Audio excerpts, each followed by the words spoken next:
So I really didn't want to make this video, but I feel I have to. It's trading related, and I'm going to try and keep it to trading related.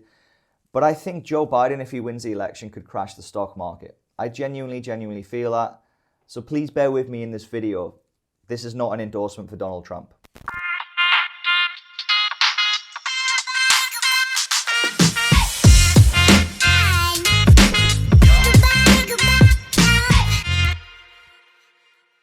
So thank you for making it through the intro. I know I've probably got 100 dislikes already from anti-Trumpers who just clicked dislike because they think I am a Trump fanatic. I'm not. This video is not an endorsement for Trump, and it is not an unendorsement for Joe Biden. It is quite simply Joe Biden's tax policies versus the stock market, and I'm going to try and stick to that. So please do bear with me, and if you want to drop your thoughts in the comments with tax plans and thoughts, please be kind. I have zero interest on who wins the election, to be honest.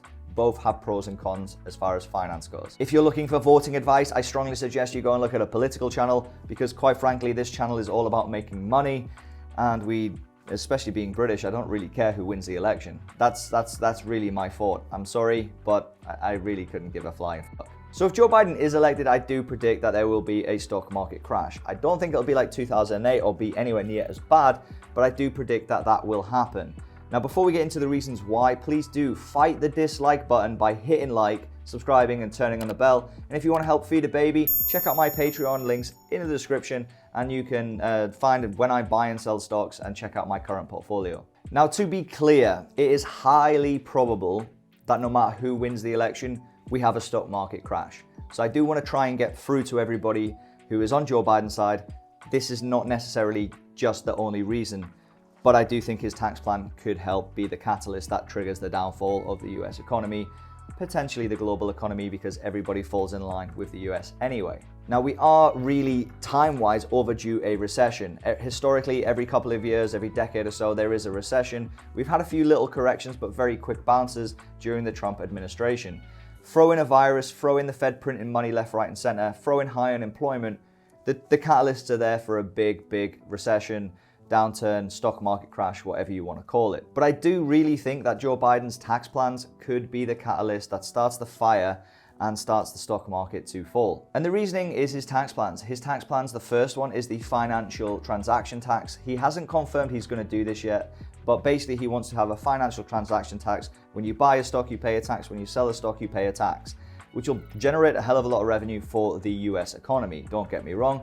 I understand why the taxes are there. I'm just saying that that is going to really hurt a lot of day traders. So the second tax increase will be a capital gains tax on wealthy individuals, potentially, which will go to 38% from 23.8%, which would be the highest increase in history. The third tax would be the biggest one for me, the corporation tax increase, which will go from 21% to 28%, which is a 7% increase. Now let's have a look at these taxes in a little bit more detail so we can sort of define why I think it's going to affect the stock market.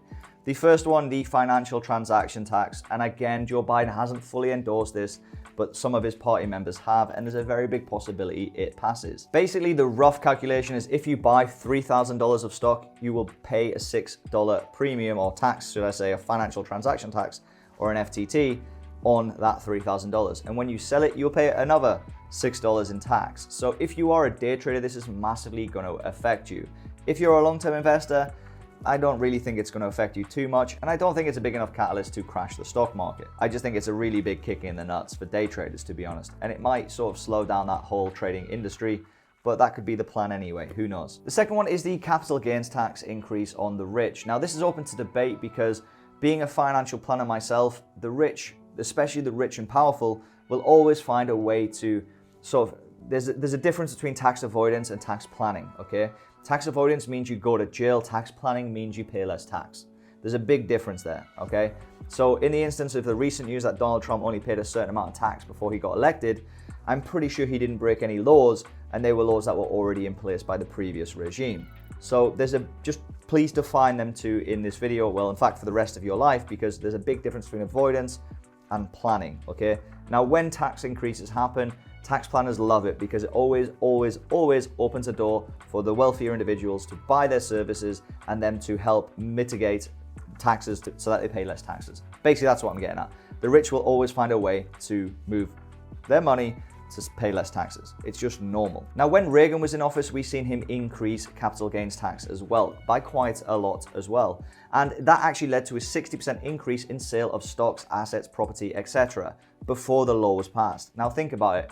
If Biden gets this law into office, and then he passes the law, there's going to be a time period where people can sell stocks and assets and pay less tax.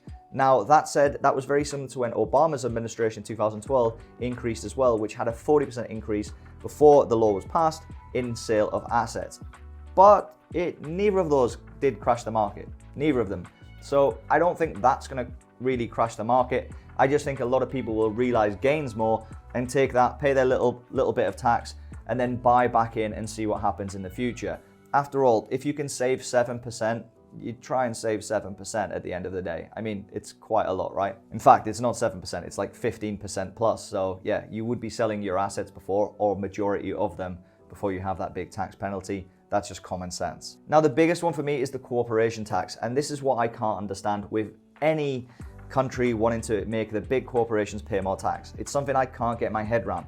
Big corporations employ a lot of people who all pay tax. It creates jobs, and having a low corporate tax can increase jobs, increase the wealth in any area. So by increasing corporation taxes, you're taking away profit from that company, but also running the risk of that company leaving and going to a different area of the world to get cheaper labor and better tax breaks. We've seen that in Europe with Google, Starbucks, Amazon, when they've not broke the law by any stretch of the imagination, just gone to cheaper tax places like Ireland rather than being Denmark or France. I mean, you've got an obligation to your shareholders as a company to grind out every dollar of profit, including in tax planning. So increasing corporation tax, for me, you run massive risks. Now, Joe Biden wants to increase corporation tax from 21% to 28%. Now, that's a 7% increase. Given the current COVID situation, majority of companies are just not making money. I'm not talking about Apple. I'm talking about your little corner shops, your cafes, your restaurants, your smaller businesses. Most of them aren't even turning a 7% profit. And if they do, it's going to be very, very little to break even. You increase corporation tax, a lot of businesses are going to go bust. It's that simple. And bigger companies, you run the risk of them leaving, taking their workforce and going to cheaper places. And if that does happen, your unemployment is also going to be a bigger problem. And bear in mind, it's a pretty big fucking problem right now with COVID. Now, I am a big believer in an economy is run on jobs. The lower the unemployment, the stronger the economy. I've always used that over basically all my financial career as a financial advisor. And I think that that's one of the biggest problems worldwide is unemployment because of COVID. And if you increase corporation tax, you're going to basically kick companies in the nuts who are already down. Airlines, everyone, they're all going to be laying off people, and they're doing it anyway. So why give them the incentive? It doesn't make sense to me.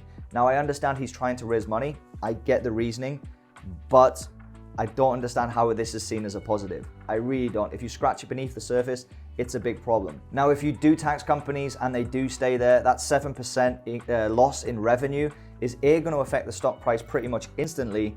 And secondly, it's also going to stop the companies growing and innovating, because that 7% is probably in their profit margin, which they're using to invest into, if it's an oil company, renewable energies, if it's a car company, into EVs, if it's a tech company, into, innovations in general. So that 7% is going to come out and stop that company growing, hence creating more wealth, growth, and employment. So given that if this tax plan does pass, instantly you're going to wipe off 7% potentially of the stock market in profit terms. I'm not talking about hype, I'm not talking about anything else. I'm talking quite simply, you're taking out 7% gains and giving it to the US government. The US government isn't listed on the NASDAQ, so that could be the trigger that causes a recession. That's what I'm trying to get at. And again, the increase in corporation tax would incentivize companies to move to better tax havens. Coming back to the Apple, Starbucks, and Google example in Europe, the European Union is similar to the United States in fact that you've got different benefits for different countries or different states, and depending where you are, you pay less VAT, more VAT, and things like that. I know in the US that's pretty much generic, but there is benefits of having Google in Ireland rather than Germany, and it's quite simply tax. Okay, you can write off more in Ireland, and there was a big scandal about it, and lo and behold, they didn't break any laws. They didn't break any laws. They just played the game. They're the rules, and that's the big problem. Now, we live in a world where everybody is connected together, and it's not hard. I mean, me and you can go online right now and we can open an offshore company for a couple of $100s. We can stash some money in there. It's all legal. and there's zero tax to be paid on the gains. It's not ethically right, maybe, if you're a big patriot. But at the end of the day, I look after my family first, and you should do too. And if you're watching this, you're probably interested in finance and stocks. So that's what I'm trying to get at. Because you've got to remember that a company, especially if they're listed on the stock exchange, they have a moral obligation to make sure they're getting every dollar of profit for their shareholders. And if they can save 7% or maybe more by moving to a different location, they're going to do that. There's going to be no question. If it's easy enough and financially viable, they're going to do that. There is numerous locations on planet Earth to get a skilled workforce, especially now Asia has stepped up and you've got places like China and South Korea also becoming leading tech giants. There is no reasoning to stay in a very high tax rate. But some companies will stay in America, I'll give you that, but they would need a tax break. And that is a different story in itself. So will this cause a stock crash? I genuinely think it will. I genuinely think that this alone will start the trigger and cause the downfall.